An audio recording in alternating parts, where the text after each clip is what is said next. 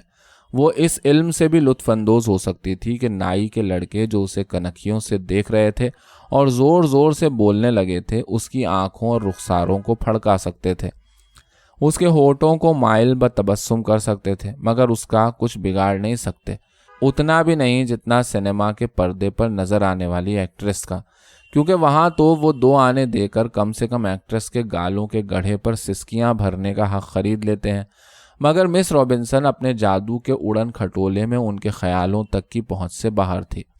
لیکن فرحت کی یہ لہریں دیر پا ثابت نہ ہوئیں۔ اڈے پر پہنچتے ہی وہ گھڑگھڑاتے ہوئے اکوں، لوریوں کی قطاروں، موٹر کے ہارن کی آوازوں، اکے والوں کی لڑائیوں اور لوریوں کے ایجنٹوں کی صداؤں کے نرغے میں پھنس گئی۔ یہ بات نہیں کہ علی نگر کی مجلہ و مصفہ و پرسکون فضا میں رہنے کے بعد یہ شور و غوغا، یہ ہنگامہ رستہ خیز اور یہ گرد کے بادل اسے ناگوار گزر رہے ہوں، اور اس نے 2-1 بار فہ فہ کرنے کے بعد منہ پر رومال رکھ لیا ہو۔ یہ چیزیں تو سب جانی پہچانی تھیں اور اتنی معمولی اور بے ضرر معلوم ہو رہی تھیں جیسے وہ روز یہاں آتی رہی ہو۔ وہ پہلی ہی نظر میں پہچان گئی کہ وہ نیلے رنگ کی لوری جکھیڑے جاتی ہے اور لال رنگ کی ٹیکمپور، اور وہ ٹوٹی ہوئی چھتری والا اکا بہت سست چلتا ہے، اور وہ داڑھی والا آدمی چنگی کا منشی ہے۔ کوئی بھی چیز پراناد نہ تھی، بلکہ اگر وہ چاہتی تو گرد و پیش کی ساری چیزیں بڑے فخر و مباحات کے ساتھ اس کا خیر مقدم کرنے کے لیے تیار تھیں، مگر نہ جانے کیوں وہ مس رابنسن کی شخصیت کو پھیلا کر اس ماحول پر مسلط کر دینے کے خیال سے ہی اپنے دل کو بیٹھتا ہوا محسوس کر رہی تھی، اور نہ اس سے یہ ہوتا تھا کہ وہ ڈالی بن کر اپنے آپ کو ان چیزوں کی گود میں دے دے۔ وہ تو پہلو بدلے جا رہی تھی، سمٹتی تھی، سکڑتی تھی، طرح طرح سے اپنے بازو کو سامنے لاتی تھی جیسے کوئی وار روک رہی ہو۔ کبھی تو یہ چاہتی تھی کہ تانگا چلتا ہی رہے، چلتا ہی جائے، اور کبھی یہ کہ بہت سے اکے سامنے ہو جائیں اور تانگا رکا کھڑا رہے، یہاں تک کہ شام ہو جائے اور بغیر کسی کی نظر پڑے اپنی لوری میں بیٹھ جائے۔ اس کی حالت بس بالکل اس نوخیز لڑکی کی طرح تھی جو اپنی ماں کی نگاہوں سے اپنا پیٹ چھپاتی پھرے، اور اگر کبھی ایسا حادثہ رونما ہو جائے تو گھنٹوں ہونٹ کاٹتی رہے۔ وہ اپنے قصبے کی لوری کو جائے پناہ سمجھ کر اس کی طرف بڑھ بھی رہی تھی اور اس کے خیال سے جھجک بھی رہی تھی، کیونکہ وہی تو سب سے زیادہ مانوس چیز تھی اور اسی کی تو اسے سب سے زیادہ تفصیل معلوم تھی۔ جب اس کی اپنی لوری کے بجائے کہیں اور کی لوری سامنے آتی تھی تو اسے خوشی ہوتی تھی کہ چلو تھوڑی دیر کو تو اور بلا ٹلی، مگر جب اس کی لوری کے ایجنٹ نے تانگے کے قریب آ کر کہا کہاں جانا ہے، ٹیکمپور، تو اسے ایک گنا تکلیف ہوئی، اس خیال سے کہ وہ یہ ظاہر کرنے کی کوشش کر رہا تھا کہ جیسے اسے پہچانتا نہ ہو۔ اس نے بڑی گلو گرفتہ آواز سے جواب دیا، ہاں نہیں، سعد آباد۔ وہ کھڑی ہے لوری آخر میں، ایجنٹ نے ایک اکے کی طرف جاتے ہوئے کہا، وہ بھورے رنگ کی، بس تیار ہے۔ تانگا رکنے سے پہلے ہی اس نے تانگے والے کو پیسے پکڑا دیے اور جلدی سے نیچے کود پڑی۔ لوری میں 2-1 مسافر اندر کی طرف بیٹھے تھے اور ڈرائیور کھڑکی سے ٹیک لگائے اسٹیئرنگ وہیل پر پیر رکھے سونے کی کوشش میں سر پر ہاتھ پھیر رہا تھا۔ پہلے تو ڈالی نے تکلفات کو بالائے طاق کر دینا چاہا، مگر ہونٹوں پر آتے آتے اس کے لفظ بدل گئے۔ اس نے مشکوک لہجے میں پوچھا جیسے اسے ڈرائیور پر اعتماد نہ ہو، کہاں جائے گی یہ لوری؟ سعد آباد۔ ڈرائیور نے سر پھیر کر جواب دیا، حالانکہ ڈرائیور کا رویہ ایسا تلطف آمیز نہ تھا، مگر اس کی آواز سنتے ہی ڈالی کو ایسا معلوم ہوا جیسے سرد سنسناتی ہوئی ہواؤں کے درمیان یکایک ایک کمرے نے آ کر اسے چھپا لیا ہو۔ لوری کے انجن کا لمس تک اس کے لیے اسم اعظم کی وہ تختی بن گیا تھا جو اسے ہر قسم کے آسیبوں سے محفوظ رکھ سکتی تھی۔ اس نے ڈرائیور کو اور ملائم کرنے کی کوشش کرتے ہوئے کہا، کئے بجے جائے گی لوری؟ لوری یہی کوئی 2:30-3 بجے۔ تو کئے بجے؟ ٹھیک، ہاں بس 3 بجے چل پڑے گی لوری۔ وہ اپنی کوشش کے نتیجے کے بارے میں متذبذب تھی۔ 2-1 لمحے دیکھنے کے بعد اس نے پوچھا، اور اب کیا بجا ہوگا؟ ڈرائیور نے سامنے کے شیشے، کھڑکی اور تیل کے ڈبوں کو ٹٹولنے کے بعد جواب دیا، کوئی 1 ہوگا۔ گو یہ جواب کچھ بہت زیادہ تسلی بخش نہ تھا، مگر ڈالی نے فیصلہ کرتے ہوئے کہا، اچھا تو اب تک ڈرائیور کی غنودگی پر اس کی مردانگی غالب آ چکی تھی، اور اسے یہ بھی خیال آ گیا تھا کہ آخر پادری صاحب سے سلام دعا ہے ہی، اس لیے وہ اٹھ بیٹھا اور کلینر کو 2-3 آوازیں دے کر ڈالی کا سامان اوپر رکھ دینے کے لیے کہا۔ سامان کی طرف سے تو وہ جلد ہی مطمئن ہو گئی، مگر جگہ کا مسئلہ ابھی درپیش تھا۔ وہ باہر سے کھڑی کھڑی اندر کا جائزہ لے رہی تھی۔ پیچھے کی طرف سے ایک بڑھیا تنگ پائچوں کا پائجامہ پہنے پیر اوپر رکھے بیٹھی تھی اور اپنے پوپلے منہ سے پان چبا رہی تھی۔ اس کے سامنے کی سیٹ پر ایک آدمی جو اس کا بیٹا معلوم ہوتا تھا بیٹھا ایک گٹھری کو ٹھیک کر رہا تھا۔ بیچ کے حصے میں رجسٹروں کے ایک ڈھیر کے قریب نکر پہنے ہوئے چھوٹی چھوٹی مونچھوں والا ایک جوان سا آدمی جو گھبرا کر ادھر ادھر دیکھنے کے بعد رومال میں بندھے ہوئے پھلوں کو جو اس کے پاس رکھے تھے اور قریب کھسکا لیتا تھا۔ ڈالی کی سمجھ میں نہ آ رہا تھا کہ آخر کہاں بیٹھے، اور ادھر دھوپ اب ناقابل برداشت ہوئی جا رہی تھی۔ وہ بیچ کا دروازہ کھولنے ہی والی تھی کہ ڈرائیور نے سر اٹھا کر کہا، بیٹھو، اندر بیٹھو، بس اب چلے ہیں لوری۔ گو بیٹھو ذرا چونکا دینے والی بات تھی، مگر اس کی آواز سن کر ڈالی کے دل میں یہ امید پیدا ہو گئی کہ آخری فیصلہ ڈرائیور پر چھوڑ دینے سے خود اس کا بوجھ تو ہلکا ہو جائے گا۔ اس لیے اس نے ڈرائیور کی طرف بڑھتے ہوئے کہا، ہاں اچھا، کہاں بیٹھوں؟ یہاں آ جاؤ، بیچ کی سیٹ پہ۔ ڈرائیور کو فیصلہ کرنے میں دیر نہ لگی۔ ہاں لیکن، ڈالی نے ڈرتے ڈرتے اپیل کی، اگر آگے تو جی آج دروغہ جی جا رہے ہیں، آگے تو ان کی جگہ ہے۔ مگر جب ڈالی اسی طرح کھڑی رہی اور ہلی تک نہیں تو ڈرائیور نے ایک لمبی سی انگڑائی لی اور کانکھتا ہوا نیچے اتر آیا۔ آگے بیٹھو ہو، اس نے نصیحت آمیز انداز میں کہا، بیٹھ جاؤ، ہمیں کیا، ہمارے سے چاہے کوئی بیٹھے، لیکن دروغہ جی جا رہے ہیں آج۔ ڈالی نے اندر بیٹھتے ہوئے اس طرح دروازہ بند کیا جیسے وہ اپنے مورچے کے لیے بالکل آخر تک مقاومت کرنے پر تلی ہوئی ہو۔ گو گدا اتنا موٹا نہ تھا کہ سیٹ کی لکڑی کو اسے تکلیف دینے سے روک سکے، مگر وہ حالات کا زیادہ سے زیادہ فائدہ اٹھانا چاہتی تھی۔ اس لیے تیل کے ڈبوں کے درمیان جہاں تک ہو سکا اس نے اپنی ٹانگیں پھیلا لی اور اپنے بدن سے گرمی نکالنے اور سانس درست کرنے کی کوشش کرنے لگی۔ کئی منٹ تک رومال سے ہوا کرنے کے بعد اسے اتنا ہوش آیا کہ وہ کسی اور طرف متوجہ ہو سکے۔ جب اس نے یکایک یہ دیکھا کہ لوری میں دونوں طرف آئینے لگے ہوئے ہیں جن میں اس کا چہرہ نظر آ رہا ہے تو اسے بڑی حیرت ہوئی، مگر دوسری نگاہ نے حیرت کو کسمساہٹ میں تبدیل کر دیا۔ اس کے بال جگہ جگہ سے نکلے ہوئے تھے اور گرد سے بھورے ہو گئے تھے۔ گرمی نے اس کے چہرے کو تمتما دیا تھا اور وہ گرد آلود ہو رہا تھا۔ خشک پپڑیوں نے اس کے ہونٹوں کی سرخی زائل کر دی تھی اور اس کی آنکھیں میلی اور متوحش تھیں۔ اس نے شرما کر گھبراتے ہوئے رومال سے بالوں کو جھاڑا، زور زور سے چہرے کو رگڑا اور بار بار ہونٹوں پر زبان پھیری، یہاں تک کہ وہ دانتوں سے چھل بھی گئے۔ آخر اس نے جھنجھلا کر آئینے کی طرف سے نگاہ پھیر لی اور باہر کی طرف دیکھنے لگی۔ برابر والی لوری پر مس کجن کی تصویر لگی ہوئی تھی، ستاروں والی ہری ساڑی، لمبے لمبے بندے، پتلی سی ناک جس میں کیل چمک رہی تھی، سرخ چہرہ، بڑی بڑی سرمگی آنکھیں۔ مگر یہ تصویر تو اسے آئینے کی یاد دلائے دے رہی تھی، اس لیے اس کی نگاہیں آگے بڑھ گئیں اور وہ اپنی آنکھوں کے کونوں کو پلکوں سے بند کر کر کے تصویر کی طرف جانے سے روکنے لگی۔ لوریوں کی قطار کھڑی تھی، مگر اسے صرف ان کے انجن اور مڈگارڈ نظر آ رہے تھے۔ سامنے 2 اکے والوں نے ایک کسان کے ہاتھ پکڑ رکھے تھے اور اپنے اپنے اکے کی طرف کھینچ رہے تھے۔ 2 ایک خانچے والے، پانی پلانے والے اور چند کلینر جمع ہو گئے تھے اور آدھے ایک اکے والے کو شے دے رہے تھے اور آدھے دوسرے کو۔ اخبار والا نان بائی کی دکان کے سامنے تخت پر کچھ تھکا ہوا سا بیٹھا تھا۔ وہیں برابر میں ایک آدمی بیٹھا سائیکل کی مرمت کر رہا تھا اور اس کے گرد 3-4 لوگ کھڑے جلدی کرنے کا تقاضا کر رہے تھے۔ اس کے بعد سڑک پر کنکروں کا ایک اونچا سا ڈھیر تھا جس پر بالٹی رکھ کر ایک تانگے والا اپنے گھوڑے کو دانا کھلا رہا تھا۔ سڑک کے پار ایک وسیع و عریض میدان تھا، خشک اور بالکل سفید، دھوپ کی سختی کے باوجود مطمئن اور ساکن، بے نیاز جیسے کوئی معمر اور جہاں دیدہ رواقی فلسفی۔ ہوا کے ہر جھونکے کے ساتھ میدان سے ہلکے ہلکے غبار کا بادل اٹھتا تھا اور آہستہ آہستہ اوپر چڑھ جانے کے بعد نڈھال سا ہو کر کھیتوں میں کٹے ہوئے گیہوں کے سنہرے انباروں کی طرف اڑتا چلا جاتا تھا۔ کھیتوں سے کچھ دور آگے پیڑوں کی قطار تھی جن میں سے کسی گاؤں کی کچی دیواریں اور چھپر دکھائی دے رہے تھے۔ کبھی کبھی کوئی عورت یا بچہ درختوں سے باہر نکل آتا تھا اور ایک آدھ منٹ تک نظر آنے کے بعد پھر غائب ہو جاتا تھا۔ وہ بہت دیر تک مکمل انہماک کے ساتھ سامنے دیکھتی رہی۔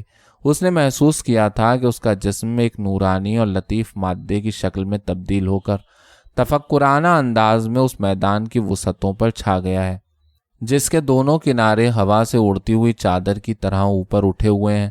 اسے یہ بھی معلوم ہوا تھا جیسے اس کی روح اپنے جسم کو وہیں چھایا ہوا چھوڑ کر علیحدہ ہو گئی ہو اور ایک ننھی سی ابابیل کی طرح کبھی تو ڈراؤنے خوابوں کے خوف و ہراس کے ساتھ اور کبھی بہار کی شاموں کے سکون و بہجت کے ساتھ سارے میدان پر چٹچٹاتی پھر رہی ہو، ٹانگیں ملا کر اور بازوؤں کو دونوں طرف پھیلا کر، سر کو کچھ تو اضمحلال اور کچھ جذبہ تسلیم و رضا کی سرشاری سے نیچے ڈھلکائے ہوئے وہ بگولوں کے ساتھ اوپر چڑھتی چلی گئی تھی جو اسے فضا میں معلق چھوڑ کر نیچے اتر جاتے تھے، اور وہاں سے آسمان کی متخیل نیلاہٹیں اسے اپنے اندر کھینچ کر بے حس بنا دیتی تھیں۔ وہ ایک آم کے پیڑ سے لگ کر گاؤں کی ایک کچی دیوار کو ٹکٹکی باندھے دیکھتی رہی تھی۔ اس نے آم کے پتوں کی تر و تازہ کر دینے والی خوشبو سونگھی تھی۔ فضا کی تراوت اور خوابناکی اس کے جسم میں اتر گئی تھی اور وہ کچی دیوار اسے اپنی پرانی ہمجولی معلوم ہونے لگی تھی۔ اسی لیے جب پیچھے دروازہ کھلنے کی آواز نے اسے اپنی طرف متوجہ کیا تو اس کی نگاہیں بڑی ہچکچاہٹ کے بعد سامنے سے مڑیں۔ ایک اکے میں سے 2-3 عورتیں، بچے اور کچھ مرد اترے تھے اور اب ان کا سامان لوری پر رکھا جا رہا تھا۔ ڈالی کو پیچھے پھر کر دیکھنے سے معلوم ہوا کہ اس دوران میں پچھلے حصے میں چند آدمی اور بیٹھ چکے تھے۔ ان کے قریب ہی نیچے چاٹ والا اپنا خانچہ لیے بیٹھا تھا، جسے دیکھتے ہی بچوں نے پیسہ مانگنا شروع کر دیا اور اپنی ماؤں کو اوپر چڑھنے کی بھی اجازت نہ دے رہے تھے۔ اب کچھ لوریاں قطار میں سے نکل کر تیل لینے کے لیے پٹرول کے پمپ کے پاس جمع ہو رہی تھیں اور ان کے کلینر زور زور سے آوازیں لگا رہے تھے تاکہ چلتے چلتے بھی جتنے مسافر اور مل سکیں لے لیں۔ لوریوں کے چلنے کی آوازیں سنتے سنتے اور ان کی نقل و حرکت کو غیر دلچسپی سے دیکھتے دیکھتے یکایک ڈالی کی نظر ایک مکان پر پڑی جو پیٹرول کی دکان کے قریب بن رہا تھا اور جس کی طرف اس نے ابھی تک خیال ہی نہیں کیا تھا۔ پہلے یہاں خالی زمین پڑی تھی جہاں کتے اپنی پونچھوں سے گرد اڑاتے رہتے تھے اور کبھی کبھار کوئی خانچے والا سستانے کے لیے آ بیٹھتا تھا، لیکن اب تو وہاں پاڑیں لگی ہوئی تھیں اور ایک نیا مکان بنا کھڑا تھا۔ بس چھت پوری ہونے کی کسر تھی۔ مکان کے اندر اندھیرا سا تھا اور اس کی زمین ابھی تک سیلی ہوئی تھی۔ اس میں کچھ ایسی ہلکی ہلکی پرکیف اور ذہن کو کند کر دینے والی خنکی تھی جو ڈالی کی ٹانگوں اور سینے میں سمائے جا رہی تھی، اس کے شانوں کو ڈھیلا اور خون کو سست کیے دے رہی تھی۔ داہنی طرف کچھ خانچے والے بیٹھے تھے جنہیں دیکھ کر اسے خیال آیا کہ جب وہ گھر پہنچے گی تو اس کا چھوٹا بھائی فریڈی اس کا بستر کرے لے گا، اس کا ٹرنک کھولنے کو بے تاب پھرے گا یہ دیکھنے کے لیے کہ بوا اس کے واسطے کیا لائی ہیں، اور جب وہ کچھ نہ پائے گا تو بہت مایوس ہوگا اور شاید مچلنے بھی لگے۔ لوری کے 8 آنے اور سامان اٹھانے والے کے 1 آنے کے بعد اس کے پاس 4 آنے بچتے تھے۔ 1 آنا برنس کو خط لکھنے کے لیے بھی صحیح، 3 آنے میں کچھ نہ کچھ لیا جا سکتا تھا۔ اس لیے وہ اتر کر پھلوں والے کے پاس گئی اور 1 منٹ تک اس کے ٹوکرے کو بے خیالی سے دیکھنے کے بعد پوچھا، سنترے کیا حساب دیے ہیں؟ امیدوں سے بھرے ہوئے لہجے میں پھلوں والے نے کہا، 5 پیسے دے رکھے ہیں میم صاحب۔ 5 پیسے کا 1؟ ہاں 5 پیسے، بڑے میٹھے ہیں میم صاحب، لو چک کے دیکھو۔ نہیں رہنے دو، اس نے 3 آنے کو 5 پیسے سے تقسیم کرتے ہوئے کہا۔ 3 پیسے نہیں، 3 پیسے کی تو خرید بھی نہیں ہے میم صاحب۔ پھل والے نے اپنی باطل امیدوں کی اصلیت سے آگاہ ہو کر طنز سے کہا، لو کیلے لو، 5 پیسے کے 2 دیے ہیں۔ ڈالی اب بھی اپنی تقسیم کے نتیجے سے مطمئن نہیں تھی۔ اس نے آدھی مایوس ہو کر پوچھا، کچھ کم نہیں کرو گے؟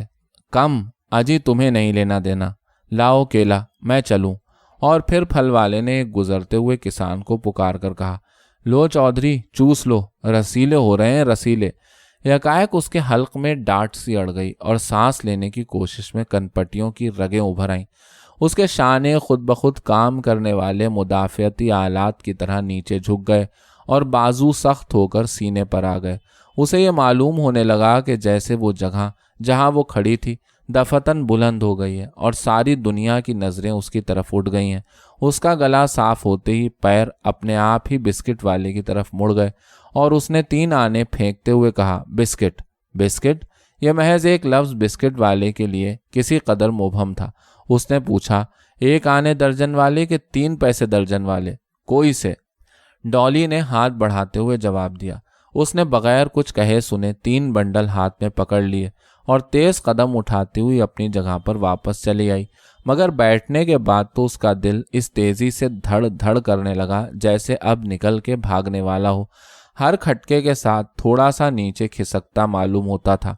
اس کی چھاتیاں بڑی بوجھل اور گرم ہو گئی تھیں اور ان میں کوئی چیز ابل رہی تھی، سنسنا رہی تھی، گول گول چکر لگا رہی تھی۔ ماتھے پر اور ناک کے نیچے پسینہ تھا کہ آئے چلا جا رہا تھا، جسے خشک کرنے کی کوشش میں اس کا سانس بھاری اور دشوار بن کر اس کے دل کی حالت کو اور بے قابو کیے دے رہا تھا۔ وہ جتنی نیچی ہو سکتی تھی ہو گئی اور دوپٹہ سر اور خون سے بھرے ہوئے گالوں پر کھینچ لیا۔ دوپٹے کے لمس میں تسکین تھی، دلاسا تھا، ہمدردی اور غمگساری تھی، شفقت اور محبت اور آخری وقت تک اس کا ساتھ دینے اور محافظت کرنے کا وعدہ۔ اس کی کھال سے دوپٹہ کیا چھوا تھا، آنکھ پر پانی پڑا تھا۔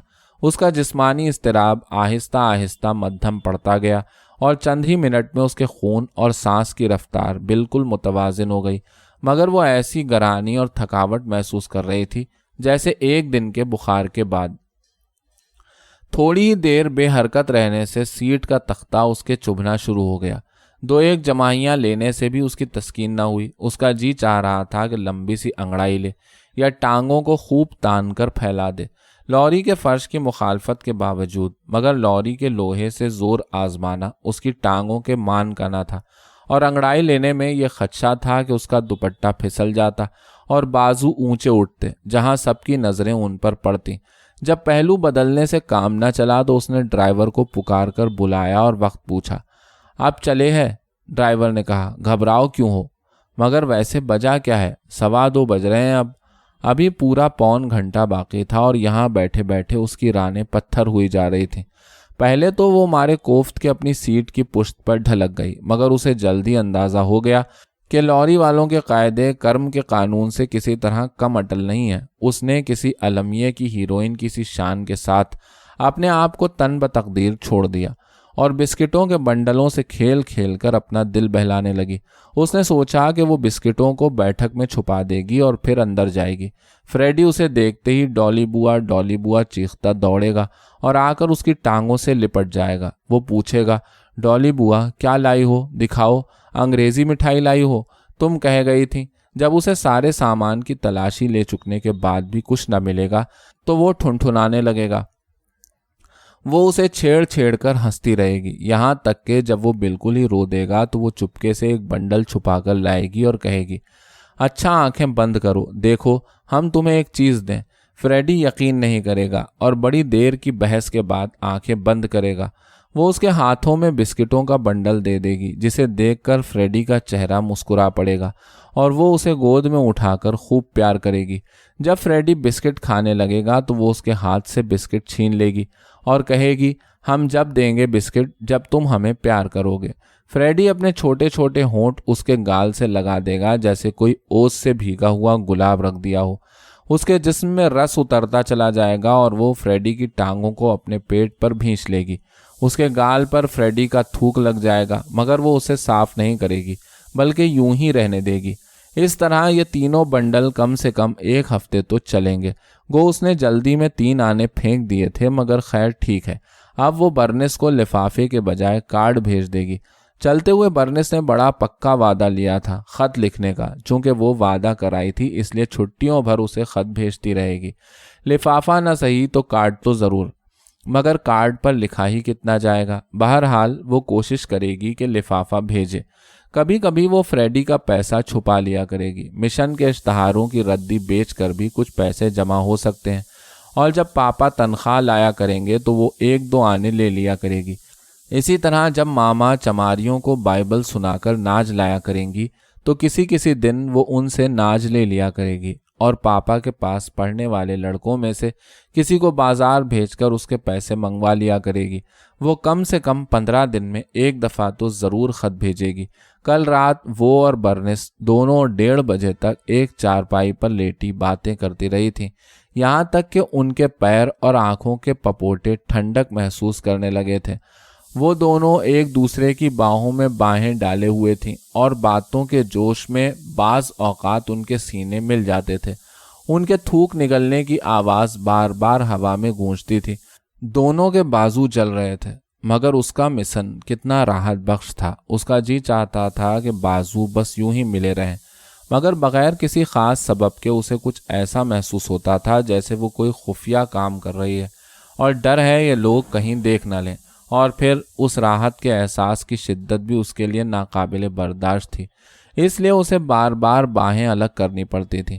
اس رخصت کی رات برنس نے اپنے سارے راز، جنہیں وہ ہمیشہ چھپاتی رہی تھی، ایک ایک کر کے بتا دیے تھے۔ اس نے سنایا تھا کہ ایک دن جب کہ سارا اسکول مل کر سنیما گیا تھا تو ایک لڑکا جو اس کے پیچھے بیٹھا تھا برابر اس کی طرف دیکھتا رہا تھا۔ برنس نے بھی چند مرتبہ مڑ کر اس کی طرف دیکھا تھا اور اندھیرے میں اس نے ایک پھول برنس کی گود میں پھینک دیا تھا۔ لیکن برنس کی داستانوں میں سب سے زیادہ دلچسپ اس لڑکے کا قصہ تھا جو اسے چھٹیوں میں ملا تھا جب وہ اپنے گھر گئی ہوئی تھی۔ یہ قصہ سنانے سے پہلے اس نے رکتی ہوئی آواز میں کہا، ذرا اور قریب کھسک آؤ۔ برنس نے اپنا بازو مضبوطی سے اس کے گرد ڈال دیا تھا اور اس کی کمر تھپ تھپاتی جاتی تھی۔ اس کا دل بڑے زور سے دھڑک رہا تھا اور جسم سے لپٹیں اٹھ رہی تھیں۔